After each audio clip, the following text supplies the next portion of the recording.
Ahora podemos decirlo y sentirlo.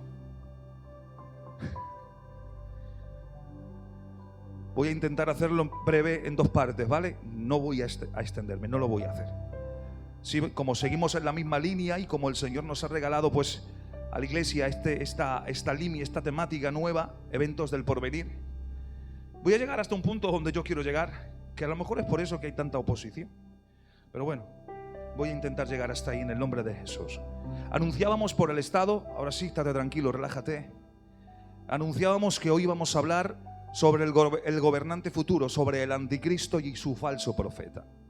Entran en acción, evidentemente, en la tribulación. El mensaje del otro día, o el tema del otro día, fue el rollo del Cordero. Ustedes se acuerdan lo que representaba, que Cristo lo volvió a reconquistar y lo entregó en la mano derecha de Dios Padre, capítulo 5 de Apocalipsis. Ese rollo representaba el título de propiedad de esta tierra, que por medio de la transgresión el hombre, Adán y Eva, lo perdieron y por usurpación lo recobró el anticristo. Y él mismo se encara en las tentaciones diciendo que así es, que él es el rey, que los reinos de esta tierra a mí me han sido dados.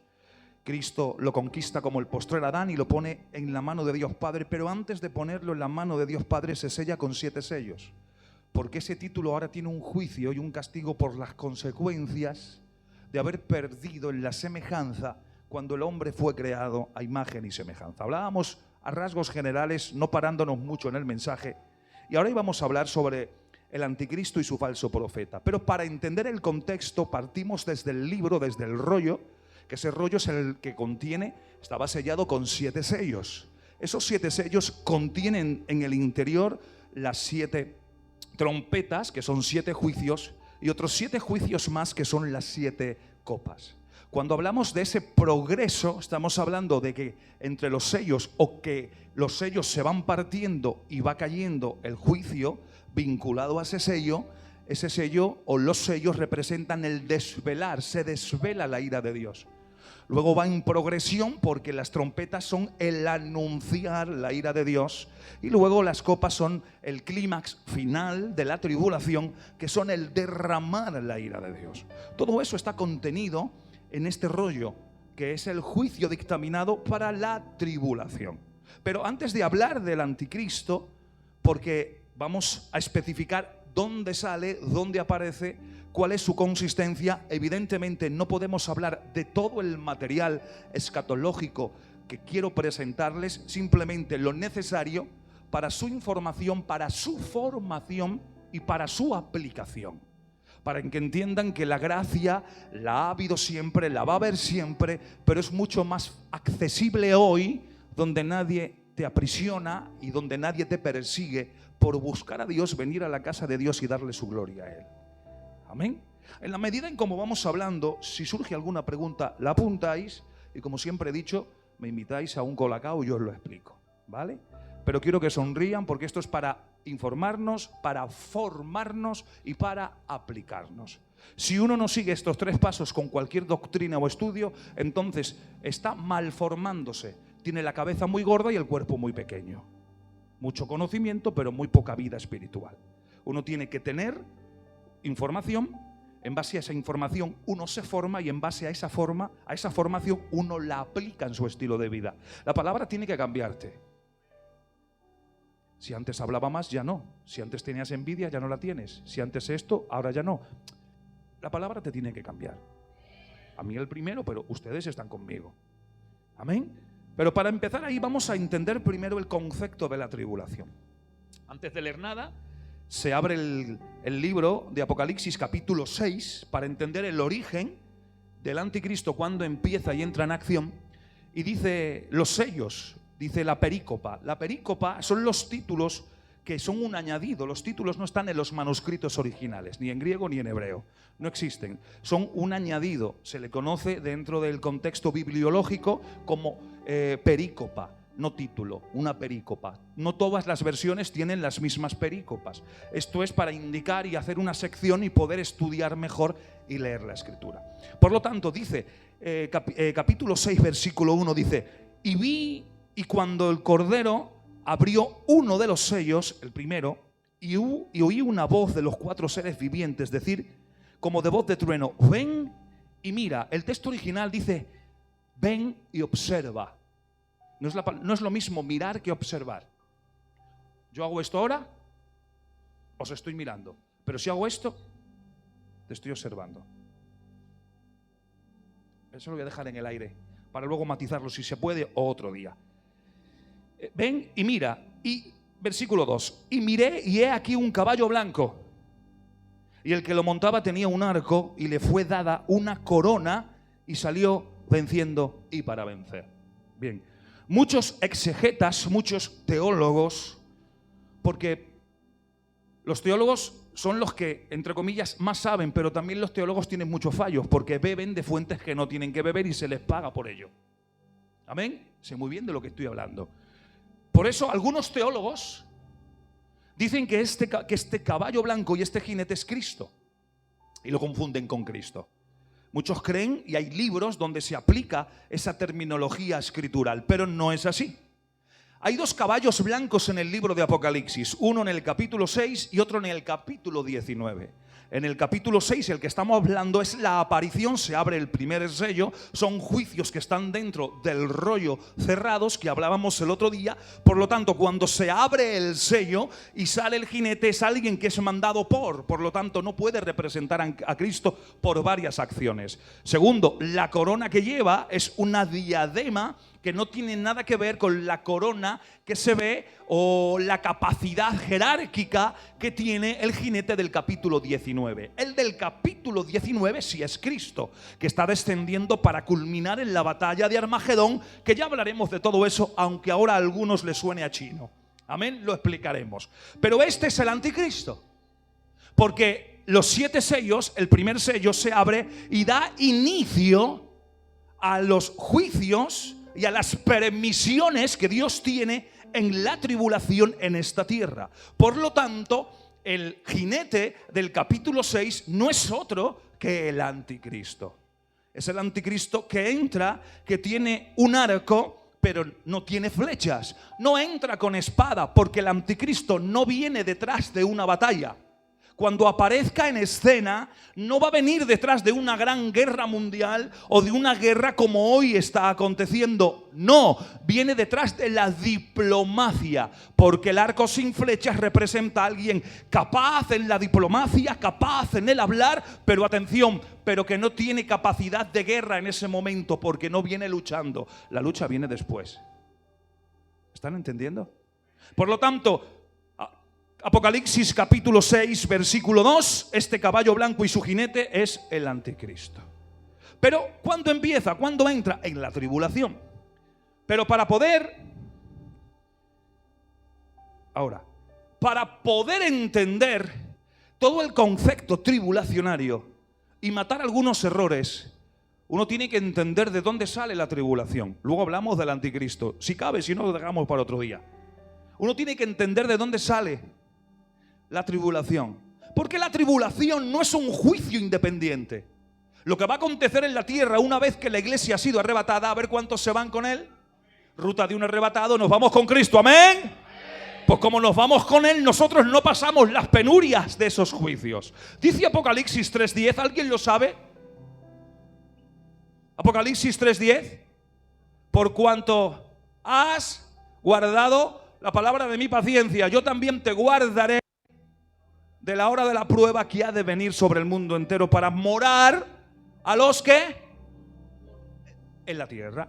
Hay una diferencia entre los moradores. Hay como 4 o 5 veces en el Apocalipsis que habla de los moradores de la tierra y no hace referencia a la iglesia, sino a los que se quedan porque son carnales. Este es el contexto. La iglesia es arrebatada, es guardada no en el lugar de la prueba, sino fuera de la experiencia de la prueba. Tenemos el ejemplo de Noé. Hubo un juicio dictaminado en la historia donde hubo un diluvio. Y Noé fue introducido con su familia dentro del arca. Y pasó el diluvio dentro del arca. Y ahora alguno por ahí inteligente puede decir, no, pasó por el diluvio, solo que estaba dentro del arca. Yo te digo ahora y matizamos esto. ¿Quién recibió las aguas del diluvio? El arca, ¿no? El arca es una representación tipológica de Cristo. Por lo tanto, ¿quién recibió la ira? Ya, el arca. Cristo. ¿Dónde estaba guardado Noé? En Cristo. Por lo tanto, si el arca representa a Cristo, 1 y 1 son 2. Cuando venga la ira de la prueba, viene la prueba, Cristo nos ha guardado en Él, por eso estamos en Cristo y somos arrebatados en su promesa y somos fuera de esta tierra. No padecemos ni la mitad ni toda la tribulación. Y quien quiera seguir creyendo, lo que se lo crea. Pero yo no voy a pasar la tribulación, porque tengo Biblia para entender que no voy a pasar la tribulación. El primero que menciona el arrebatamiento en la historia es Pablo. Pablo, él dice, él habla, él ya nos dice y habla el proceso de la transformación y se cuenta él en medio y está en la iglesia, le está hablando a la iglesia.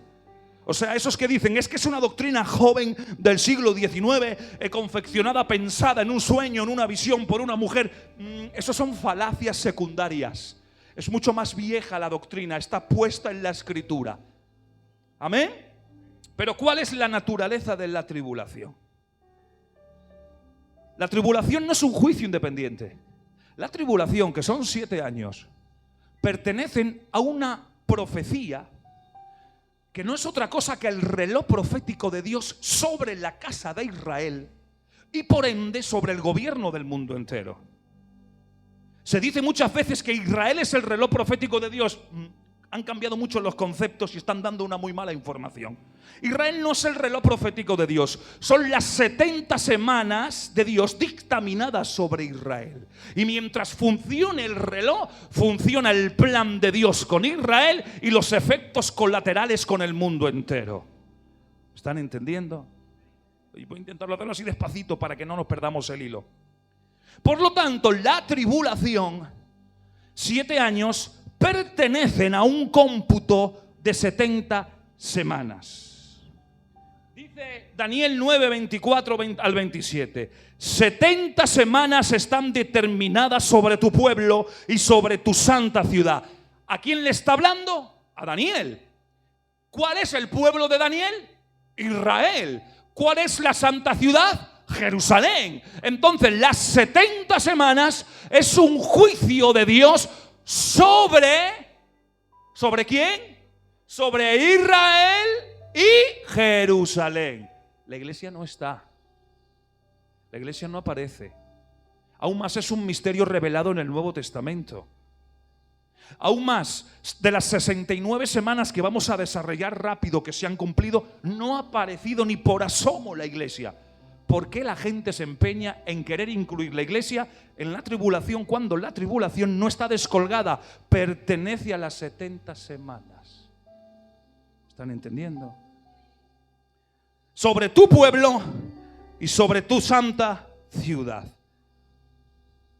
Hay una orden para restablecer, dice, comienza las semanas, verso 25, diciendo, y la salida de la orden para restaurar y edificar Jerusalén. Hay un decreto cuando se envían a restaurar Jerusalén que da el comienzo de las 70 semanas. Y empieza el conteo regresivo. Y dice la Biblia, bueno, la Biblia nos enseña en la historia que hay 1, 2, 3, 4 decretos. Está el decreto de Ciro, el decreto de Darío, el decreto de Artajerjes en primer lugar y el último decreto, el de Artajerjes a Nehemías. Desde ahí, fechándolo porque todo encaja a la perfección, desde ahí en adelante empieza el conteo de las 69 semanas que se han cumplido. Desde la orden para restaurar Jerusalén, el decreto de Artajerjes a Nehemías, hasta la entrada triunfal de Cristo. Van concretamente 483 años proféticos, porque estas 70 semanas no son semanas de días, son semanas de años.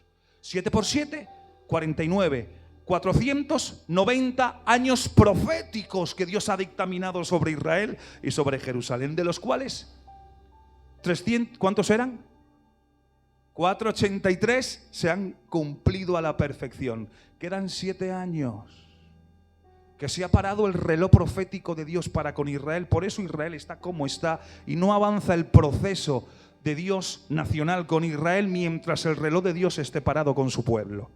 Ahora atención, esto es un proceso, porque la orden fue dada el 14 de marzo del 445 a.C., porque fue el primero de Nisan, que Nisan corresponde a la partitura del mes de entre marzo y abril en el calendario hebreo, porque el calendario hebreo no es un calendario solar como el nuestro, es un calendario lunar, por lo tanto los días varían y hay que ajustar el tiempo dentro de la cronología bíblica. El 14 de marzo del 445 a.C. hasta el 10 de Nisan, que viene siendo, tengo aquí unos apuntes, pero como no lo tengo, estoy improvisando lo que sale de la cabeza. Creo que era el 6 de abril del año 32, si no mal recuerdo, así uno de los puntos. Desde el 14 de marzo de 445 a.C. al 6 de abril del año 32 después de Cristo hay exactamente 483 años proféticos. Ahora, atención. Hay un periodo intermedio de 476 años y 24 días contando los transcurridos desde el 14 de marzo a 6 de abril, ambos inclusive, conforme a la práctica judía. Y ahora si hacemos un cálculo rápido, que tengo por aquí las cuentas, 476 años por 365 días dan un total de 173.740 días proféticos. Si a esto se le añaden los días entre el 14 de marzo al 6 de abril, son 24 días más. Si se ponen los días por años bisiestos, son 116 años más. O sea, que si contamos esto, dan un total de 173.880 días proféticos. Pastor, nos vuelven locos, sí, pero cuenten para que ustedes sumen lo que la Biblia va a la perfección. 69 semanas por 7 años por 365 días dan 173.880 días. La Biblia se cumple a la perfección, iglesia. Hay 69 semanas cumplidas, 483 años, que era una. Si se han cumplido 69, se va a cumplir la tribulación. ¿A qué esperas para reencontrarte con Dios hoy y no quedarte en la tribulación? ¿A qué esperas? ¿O te quieres encontrar con el personaje que vamos a narrar? Yo no me quiero encontrar con él, ni mucho menos con su ayudante, porque ensalzamos mucho a la primera bestia, que es el anticristo, y nos olvidamos un poco del falso profeta. Atención, el anticristo se le da autoridad, es la figura literaria de la Trinidad diabólica, pero él no tiene el poder. Quien tiene el poder lo tiene el falso profeta, porque quien hace que descienda fuego y quien hace señales milagrosas no es el anticristo, es el falso profeta. Hay que tener cuidado cómo interpretamos la escritura, de dónde bebemos. Ahora, ¿cuál es el desarrollo histórico de las 69 semanas? Se han cumplido 69, 483 años. Ahora bien, ¿cuál es el desarrollo? A ver, pastor, yo quiero que me lo expliques. Quiero saber qué ha pasado desde esa orden de la restauración de Nehemías que le manda Artajerjes. Desde ahí hasta la entrada triunfal de Cristo se han cumplido estos años. Entonces, ¿qué ha habido? ¿Cómo podemos saber? La Biblia no lo dice y la historia se acuesta sobre la Biblia. Hay dos figuras proféticas que están en el libro de Daniel. Daniel es el complemento de Apocalipsis. Daniel y Apocalipsis juntos nos dan una revelación escatológica más profunda.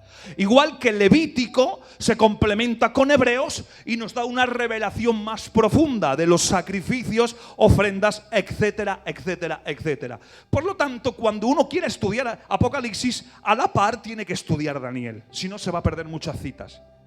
Las figuras proféticas que están en Daniel capítulo 2 y en Daniel capítulo 7 complementan y nos desarrollan la historia de la humanidad hasta la entrada triunfal de Cristo y posteriormente.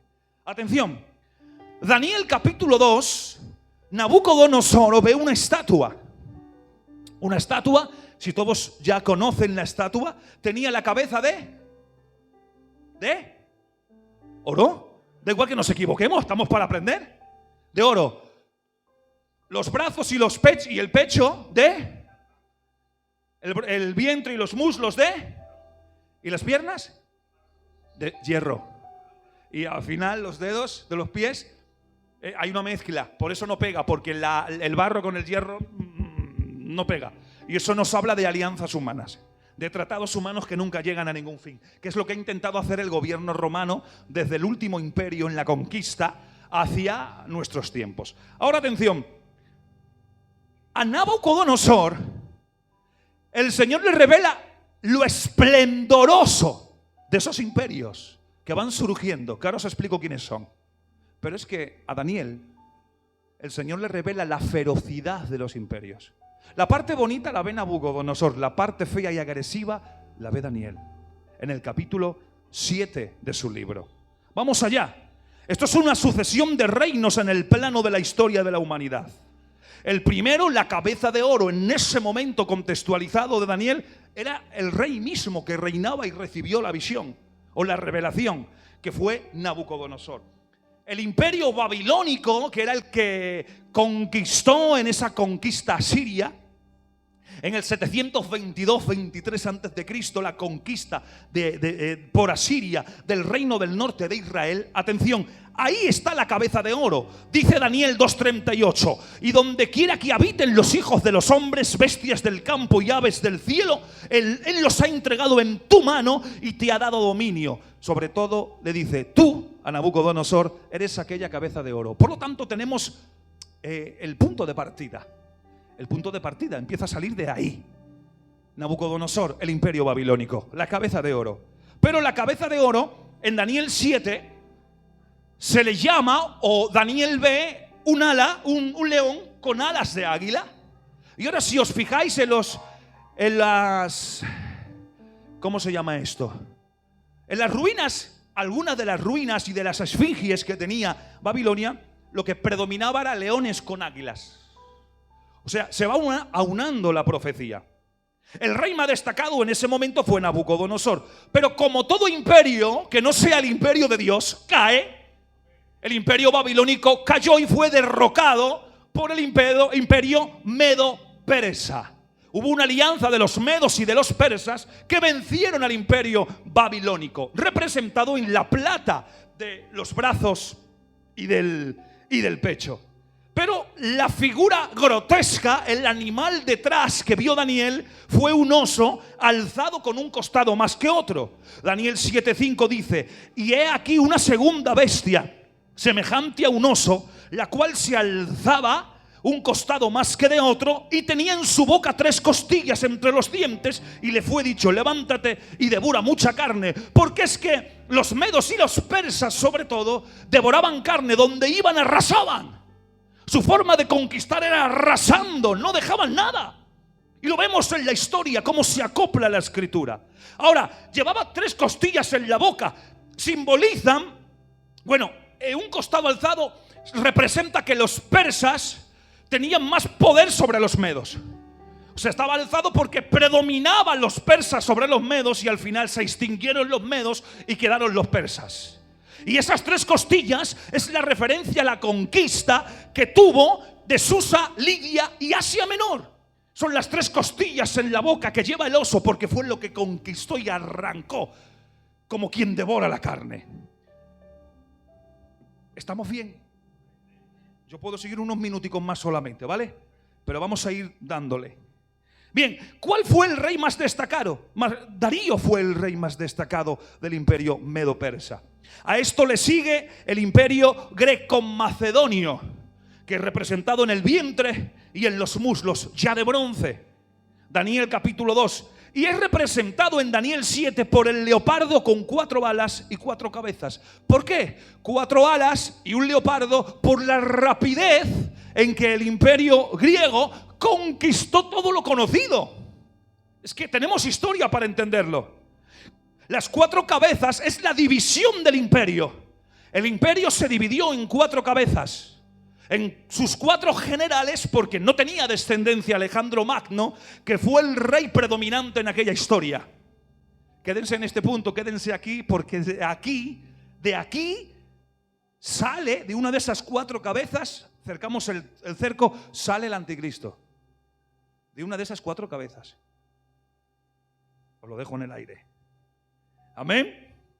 Y luego, como todo imperio que no es dirigido por Dios cae, el representado en las piernas de hierro es el imperio romano, que ya predominaba en tiempos de Cristo. Por eso se cumple con la entrada triunfal de Jerusalén los 483 años proféticos de historia.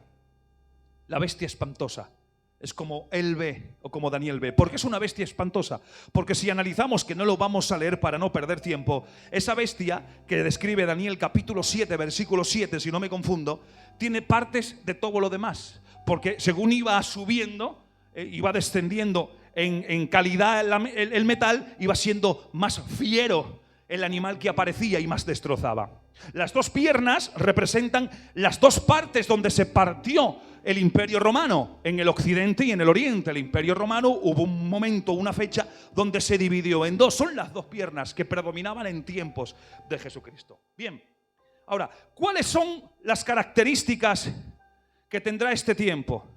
El tiempo de la tribulación, porque hasta aquí se han cumplido ¿cuántas? 69 semanas de años, 483. Ahora bien, queda una por cumplirse. Se ha pausado el reloj profético de Dios. Se ha debido quedar sin pila o la ha quitado el Señor adrede. En la semana 69, en la entrada triunfal de Cristo y posteriormente la muerte de Jesús, se queda pausado el reloj profético. Hay una profecía que Jesús dice en Mateo 24 y les da las explicaciones de que Jerusalén va a ser destruida. Así fue contextualmente en el año 70 de nuestra era por el general Tito, hijo de Vespasiano, el que imperaba en ese momento. Destruyó Jerusalén, destruyó el templo. Y eso vamos a dejarlo ahí para poder entenderlo. Porque ahora dice que la semana 70... o sea, la tribulación, que todavía no ha aparecido y no sabemos cuándo va a aparecer, porque primero la iglesia se tiene que ir, nosotros nos vamos. Dice, y un príncipe que ha de venir, que pertenece al imperio que destruyó Jerusalén, hará un pacto con muchos. La firma del pacto con Israel. Confirmará. No será un pacto nuevo, sino que cogerá los pactos que ha intentado mediar el Medio Oriente, como hoy en día. Ya en el 2001 los últimos que fueron los pactos de Abraham. Le pusieron nombre bíblico para unar. Así que hay amistad entre Arabia Saudita y Egipto, por lo menos de no agresión con Israel. Por medio de esos pactos que el presidente de Estados Unidos, el anterior, llegó a ese límite. Ahora, atención, ponle música porque si no esto se va a quedar muy seco. Ahora atención, ahí estamos, semana 70, un príncipe que ha de venir. ¿Quién? El anticristo. Que Jehová Dios lo reprenda. Que Jehová Dios lo reprenda. Dicen por ahí que si el anticristo será una persona poseída por el mismo demonio, por el mismo Satanás. Yo digo que no. ¿Qué dice? Sí, ahora te lo explico. Satanás no es omnipresente. Si Satanás se encausa o se mete o controla un cuerpo, no puede estar gobernando su imperio, ni puede estar en todos los sitios al mismo tiempo. Solo Dios puede hacer eso. Segundo, si el anticristo fuera una persona poseída, se podría liberar, y entonces las acciones que hiciese ya no serían por su naturaleza depravada y pecado de él, sino por la manipulación de un demonio que tiene dentro. Entonces el anticristo podía optar a la salvación. ¿Lo están entendiendo? Por eso cuando todo acaba, la batalla de Armagedón dice que el Señor coge al anticristo y al falso profeta y los echa directamente. Ni les hace juicio, ni los desposee, ni mucho menos. Pero antes de hacer eso, ¿sabes lo que hace? Ata a Satanás 1000 años.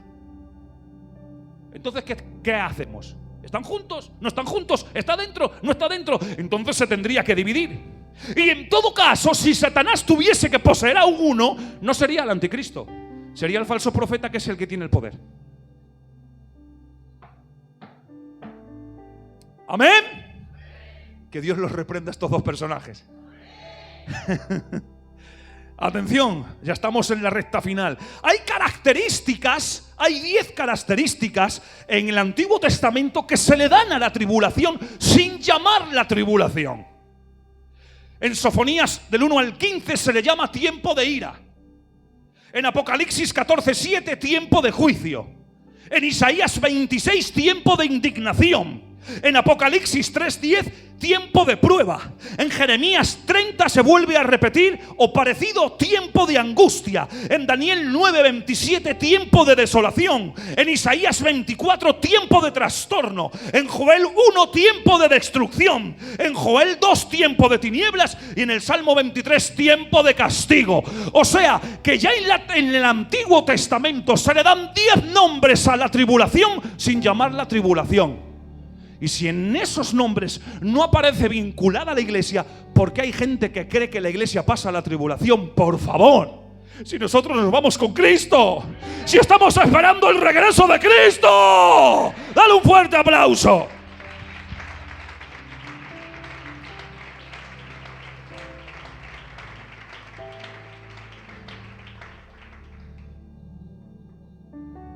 Ahora sí, hemos entendido la tribulación, ¿verdad? Que pertenece a 70 semanas, que son dictaminadas sobre Israel y Jerusalén, que la iglesia no aparece en las 69 restantes. Hemos visto el cumplimiento muy rápido, a vuelo de pájaro, de todos los imperios que se han desarrollado en 69 semanas. Bien, queda una por venir. Hay un lapsus de tiempo, un paréntesis, donde el reloj profético de Dios se ha parado y el Señor ha cambiado la administración. Ha dejado de trabajar por el pueblo de Israel en sus promesas nacionales y ha empezado a trabajar con una desconocida, un misterio que Pablo dice, llamada iglesia. Nos ha convertido en su novia, señores y señoras, y con esa misma categoría nos ha llevado al cielo. Y en el cielo, como dije el otro día, aunque hay teólogos que ponen dos asuntos como el bimá de Cristo y el juicio de los galardones y las bodas del Cordero, pero a mí la Biblia me enseña que la iglesia va a ser presentada en su gloria. Por eso yo hablo de 3 conceptos. Yo solamente no, y mucha más gente. Primero, somos presentados en su gloria para presentarse delante de Él sin mancha y arruga, dice la palabra. Somos presentados en su gloria, y una vez que hemos sido presentados, somos recompensados. Y cuando hemos sido embellecidos, nos casamos con Él. Es así, no hay más.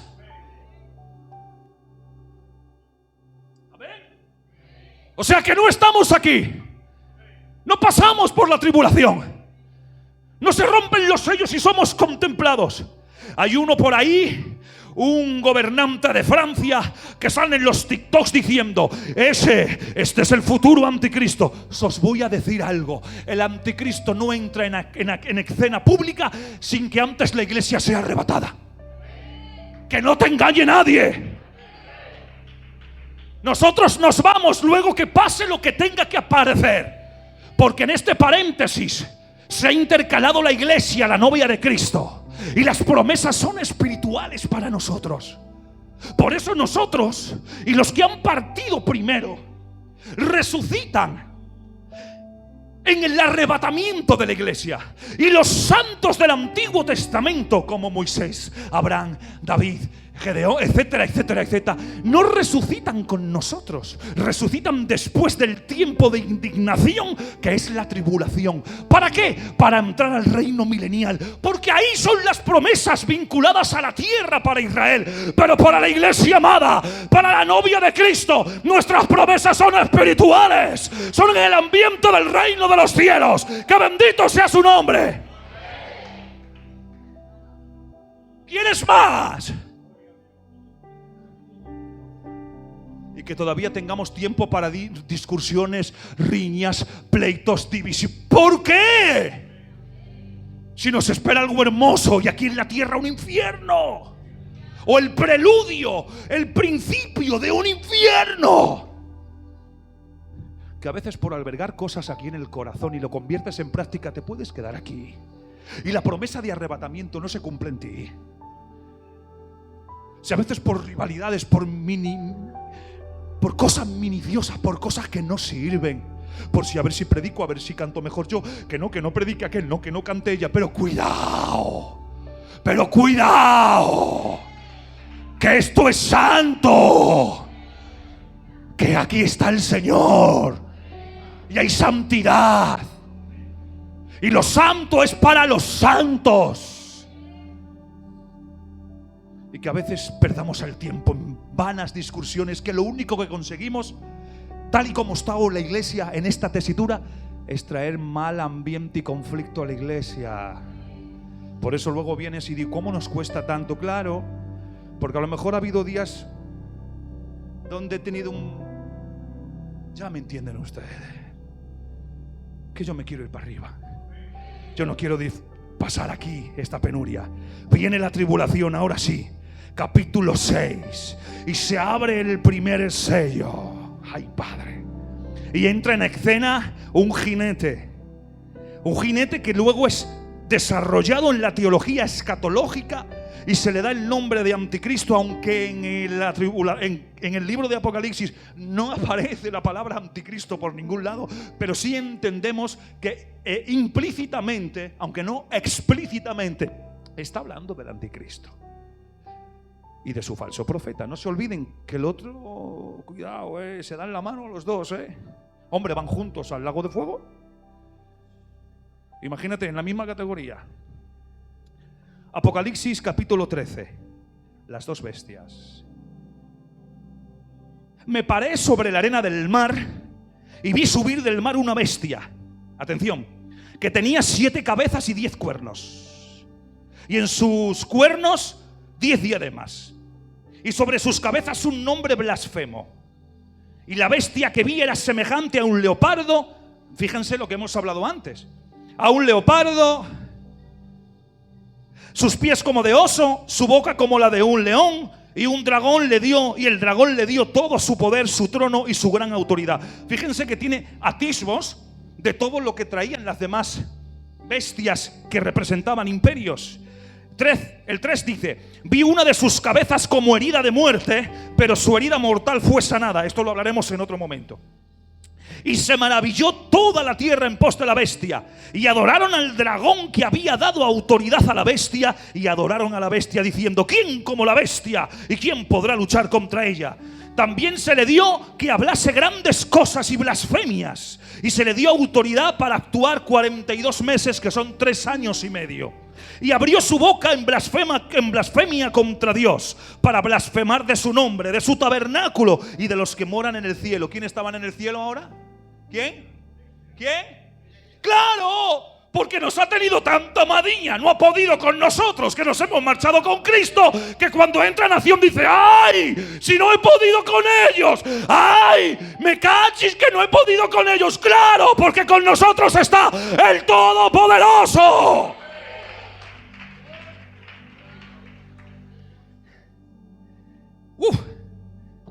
Y ahora dice: y adoraron, dice, al dragón que les había dado autoridad. También se le dio 42 meses blasfemia contra los que estaban y moraban en el cielo, y se le permitió hacer guerra contra los santos, los que están aquí no se han sellado, los que se quedan, y vencerlos. Bueno, recibo el mensaje de los 144.000 y me salvo la tribulación. Y dice aquí: y se le dio y se le permitió hacer guerra contra los santos y vencerlos. Que vas a sufrir, que si te quedas sufres, que te va a vencer. También se le dio autoridad sobre toda tribu, pueblo, lengua y nación. Ahora sigo saltando este versículo y me voy al versículo 11. Después vi otra bestia que subía de la tierra y tenía 2 cuernos semejantes a los de un cordero. Por eso la imagen que he puesto en el estado, de un cordero con cuernos. Era el falso profeta. Pero hablaba como un dragón. ¡Ole! Las apariencias, qué malas son. Y ejerce toda la autoridad de la primera bestia en presencia de ella, y hace que la tierra y los moradores de ella adoren a la primera bestia, cuya herida mortal fue sanada. Pero ahora escuchen, fíjense la capacidad del falso profeta. También hace grandes señales, de tal manera que aún hace descender fuego del cielo a la tierra delante de los hombres, y engaña a los moradores de la tierra con las señales que se les ha permitido hacer en presencia de la bestia, mandando a los moradores de la tierra que le hagan imagen a la bestia que tiene la herida de espada y vivió. Vamos a parar ahí, porque no voy a desarrollar todo, evidentemente. Son y 28, 5 minutos, terminamos el culto. y dejo la mitad para otro día. Seguimos, como es la misma línea, seguimos. Pero para tomar un poco en contexto. Dice que tenía 7 cabezas y 10. Es así, ¿no? A ver si no me he confundido yo. Es que estoy esperando que alguien me lo corrija. Tenía 7 cabezas y 10 cuernos. ¿Estáis atentos? Sí, Señor. Que Dios os bendiga. El 7 es plenitud. El 10 es gobierno. Cuando habla del 7, la Biblia habla de la plenitud. 7 cabezas. Era pleno en su actuación total. Cuando habla de las 10 de las 10 coronas, está hablando, el número 10 para los judíos es algo completo. Aún más, no se podía hacer un juicio dentro del Sanedrín si no había 10 hombres. Aunque hubiese 9 y medio, no valdría. Tenía que haber 10 hombres. Por eso el juicio de Cristo fue nulo, porque no había 10 que estuviesen para presentar y juzgar a Cristo en la noche. Por eso el número 10 en el contexto hebreo, porque aunque el Apocalipsis está escrito en griego, pero quien piensa y lo escribe es uno que piensa en hebreo. Por lo tanto, mete la cultura y la forma hebraica de pensamiento. El número 10 es número completo en el orden establecido. Por lo tanto, a mi modo de interpretar, ¿vale? Aquí hay diferentes opiniones, pero como no son asuntos de salvación, cada uno puede interpretar diferentes pellizcos. Pero yo, por el contexto, no son 10 reinos que se dividen, sino que es un solo reino, pero con 10 áreas distintas de poder. De ahí la confusión cuando 10 reinos. Bueno, la unión económica, ya hay 10 naciones. Es que ahora hay más de 10 naciones. Y nos hemos examinado. Bueno, tiene que haber 10 naciones. No, es un solo reino, es un gobierno. Solo que tiene 10 áreas de poder diferentes y distintivas. Que eso lo hablaremos en otro momento y hablaremos de esas 10 áreas de poder. Ahora atención. Dice que de entre los 10 reyes surge uno que tendrá control, conforme a Daniel 7 y capítulo 13.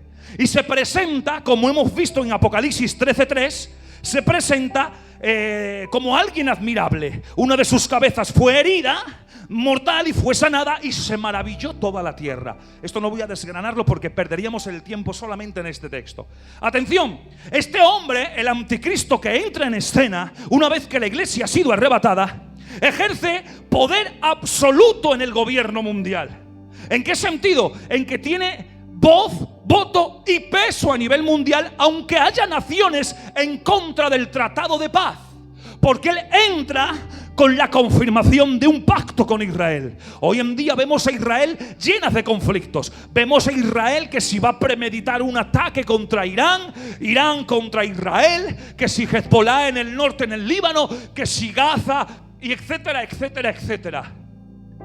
Pero en ese momento, una vez que esto se ha calmado, entra en la diplomacia un hombre que le conocemos como el anticristo, acompañado evidentemente del falso profeta. Atención, se distingue de los demás reyes porque a este se le conoce como el octavo rey en Apocalipsis 17. Dice, y son 7 reyes, 5 de ellos han caído, uno es y el otro aún no ha venido, y cuando venga es necesario que dure breve tiempo. La bestia que era y no es también el octavo, y de entre los 7 y va a la perdición. El hijo de perdición es el anticristo, es el octavo rey. Ahora, ha dicho que 5 han pasado. ¿Quiénes han pasado? Egipto, Asiria, Babilonia, Medo-Persa y el imperio greco-macedónico. Uno actual en tiempos de Juan, que es Roma. Uno que viene por poco tiempo, que es el imperio romano reconstruido. Y el octavo es el hombre de pecado, el hijo de perdición, el anticristo. O sea, que viene con fuerza, ¿eh? Pobre del que se quede.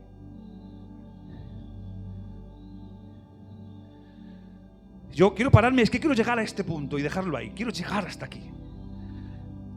Voy a daros algunas características de ese gobernante. Aparecerá en la historia final de Israel, en el último tiempo de Israel, al inicio de esa semana.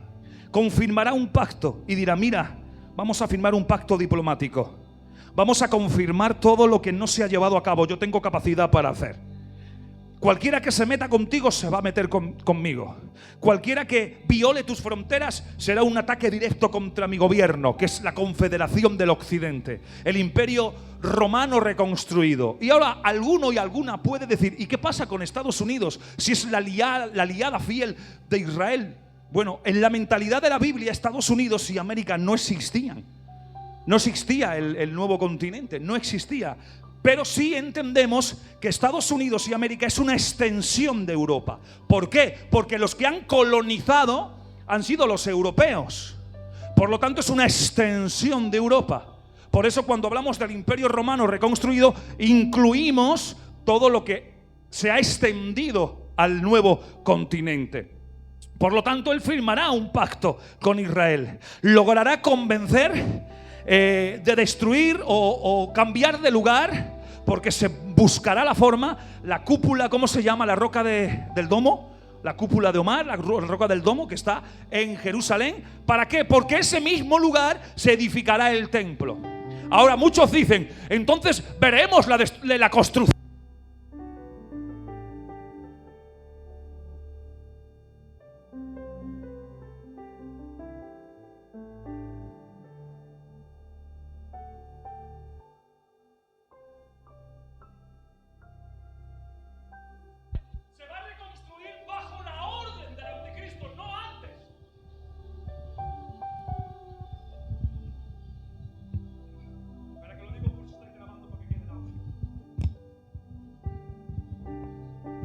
Decía que cuando se reconstruya, cuando se dé la orden para reconstruir el templo de Jerusalén, no será antes del anticristo, porque quien lanza esa orden es el anticristo, porque es uno de los convenios que está en el pacto, en la confirmación del pacto.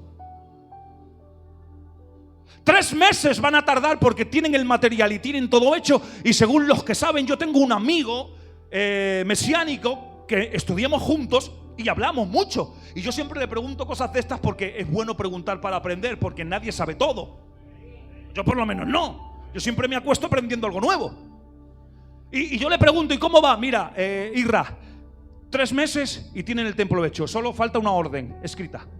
Tienen hasta la vaca alazana para que con sus cenizas santifiquen el lugar donde se va a edificar el templo.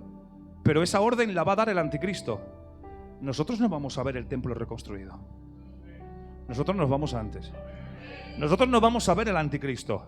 Nosotros nos vamos antes. Ahora surge la pregunta, ¿y entonces puede haber o puede estar el anticristo entre nosotros? ¿Puede? En todos los tiempos y en todas las épocas, Satanás siempre ha tenido un prototipo del anticristo que cumpla con todas las funciones descritas para él. Porque Satanás no sabe cuándo la iglesia va a ser arrebatada. Por lo tanto, en todas las épocas ha tenido un hombre preparado por si la iglesia es arrebatada, que entre en acción. O sea, puede estar, puede, pero va a ser privado. No se hace público hasta que la iglesia sea arrebatada. Amén. ¿Están entendiendo el tema? Es escatología pura y dura, pero lo estoy intentando hacer lo más afable posible. Firmará el pacto. Cualquiera que se meta contigo, se mete conmigo. Tienes libertad de sacrificio. Lo que antes no podías, ahora sí. ¿Por qué? Porque hay como 318... hay como 318 mandamientos o preceptos que están en los 613 que hoy el pueblo de Israel es incapaz de cumplirlos, porque necesita templo para cumplirlos. Y cuando se instaura el templo, todos esos preceptos, esos de los 613, empezarán a funcionar, que hasta ahora, desde que está el lapsus de la iglesia, desde que se acabó la semana 69, no se ha vuelto a hacer. Ay, padre, esto es fuerte, ¿eh? Esto es muy fuerte. Entonces, hay mandamientos que no pueden hacerlos.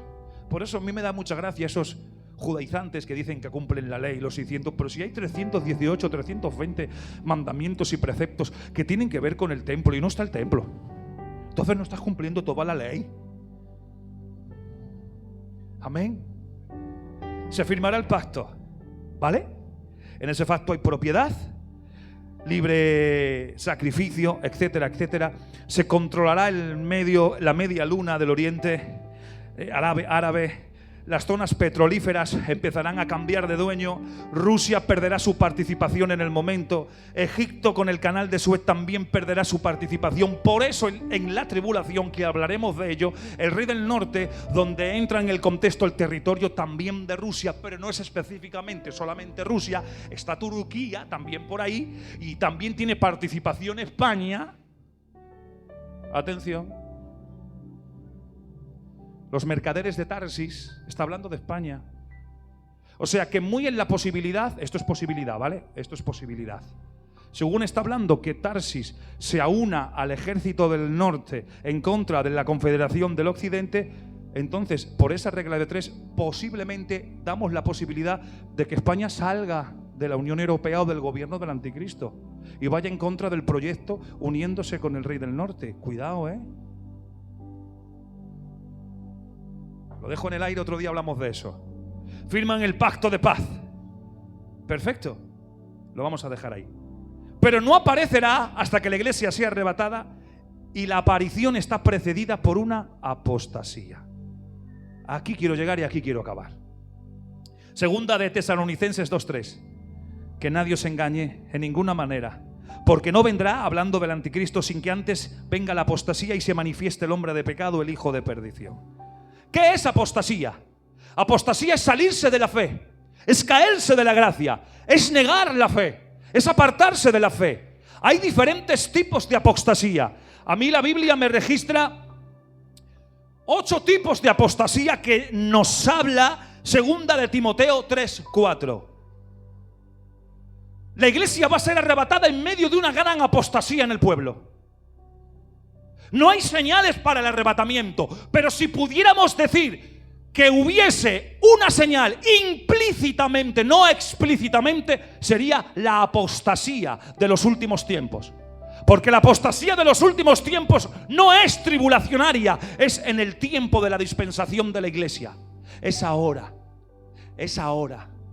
Y cuando la apostasía podamos oler el ambiente apóstata de la iglesia, entonces prepárate pronto, porque Cristo está en las puertas. Pero ahora te voy a nombrar algunos casos, a ver si te identificas en lo que estamos viviendo, nuestra amada Filadelfia y las demás iglesias y membresías que están en el mundo. Dice, hay 8 manifestaciones de apostasías o negación en el tiempo final antes del arrebatamiento. Habrá una negación de Dios. Dice segunda de Timoteo 3:4, habrá traidores, impetuosos, infatuos, amadores de los deleites más que de Dios. Se negará a Dios. No vemos ahora por las redes sociales grupos evangélicos, grupos religiosos negando la Trinidad de Dios. No vemos una apostasía en relación a la persona de Dios Padre ya. No estamos viendo la punta del iceberg de lo que viene. Prepárate, iglesia, que Cristo viene, que están las puertas, que no falta nada. Hay negación. Muchos están negando que no existe la Trinidad. Los modalistas dicen que Dios es uno solo y que tiene 3 modos de funcionar: modo Padre, modo Hijo y modo Espíritu. Es como yo puedo ser, yo soy una sola persona, pero puedo estar en modo pastor, en modo esposo o en modo padre, pero soy una sola persona. Y rompen la Trinidad, niegan a Dios. Pero dice que también habrá una negación de Cristo.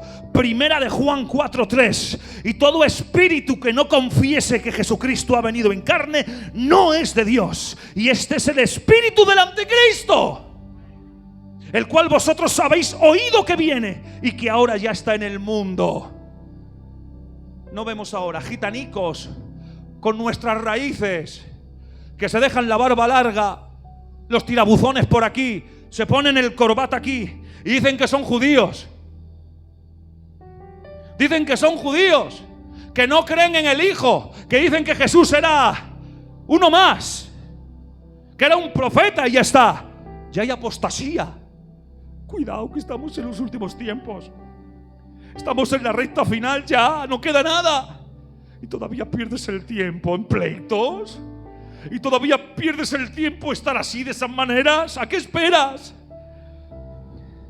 Pero también habrá una apostasía de la fe. Primera de Timoteo 4:1. Pero el Espíritu dice claramente que en los postreros tiempos algunos apostatarán de la fe, escuchando a espíritus engañadores y a doctrinas de demonios. Hay gente que se va con las fábulas. Hoy la gente no quiere un mensaje que te confronte, o quieren mensajes que te regalen en oído, que te hablen de las diotrías que tenía el ciego Bartimeo, que te hablen de la luna y de las estrellas y cómo se llama cada una. Hoy no quiere la gente el mensaje de confrontación que afianza tu fe para irse con Cristo, y abandonan la fe escuchando misterios y cuentos. Tenemos grandes teólogos en el mundo que están transgiversando su mensaje. Hay hombres renombrados que no voy a mencionar por no hacerles daño, paisanos, grandes hombres, lleno el YouTube de sus mensajes, que creen en generaciones preadámicas, que había una gente antes que Adán en la tierra, que creen que capítulo 6 de Génesis eran ángeles que vivieron y tuvieron relación íntima con las mujeres, que creen, si me pongo a contar no acabo, y la gente los siguen porque tienen comezón de oír y quieren escuchar grandes novedades. Pero te voy a decir algo: la palabra de Dios, la cruz de Cristo no cambia. Se predicaba hace 2000 años de la misma manera que se predica hoy. Cristo no ha cambiado, es el mismo. Pero también habrá apostasía de la doctrina. Segunda de Timoteo 4:3-4. Porque vendrán tiempos cuando no sufrirán la sana doctrina, sino que teniendo comezón de oír, se amontonarán maestros conforme a su propia concupiscencia. Hoy el ego de nosotros nos lo creemos a veces tanto. Nos creemos que somos más que el almoradí. Que Dios nos ayude, que somos pequeñas motas de polvo en la tierra. Pero a veces queremos innovar, y como queremos hacer tanto, al final la mangamos. Últimos tiempos. Y como no me reciben en Filadelfia, me voy a predicar a la Conconchina, porque allí recibirán mi nueva doctrina. Apostatan de la doctrina. Que hoy no, que hoy sigue siendo la misma doctrina que Pablo fue revelada por Cristo. La doctrina de amar a tu prójimo, perdonar a tu prójimo, vivir en oración, ayunar, tener comunión los unos con los otros, venir en armonía los hermanos juntos, orar sin cesar, vivir en santificación, creer en Cristo Jesús. Que sigue siendo la misma doctrina básica, elemental, que te salva. Que no existe la varita mágica para nadie. Que es la Biblia, la comes, la vives y la aplicas, no hay más. 5 de la vida consagrada. Segunda de Timoteo 3 del 1 al 6. También debes saber esto, que en los postreros días vendrán tiempos peligrosos, iglesia, porque habrá hombres, escuchen, amadores de sí mismo, avaros. ¿He leído bien? Avaros. ¿He leído bien? Avaros. ¿Qué es ser un avaro? Que tengo 1.000.000 de euros y a este le hace falta 5 euros y no se los doy porque si no ya tengo menos 5 euros del 1.000.000 de euros.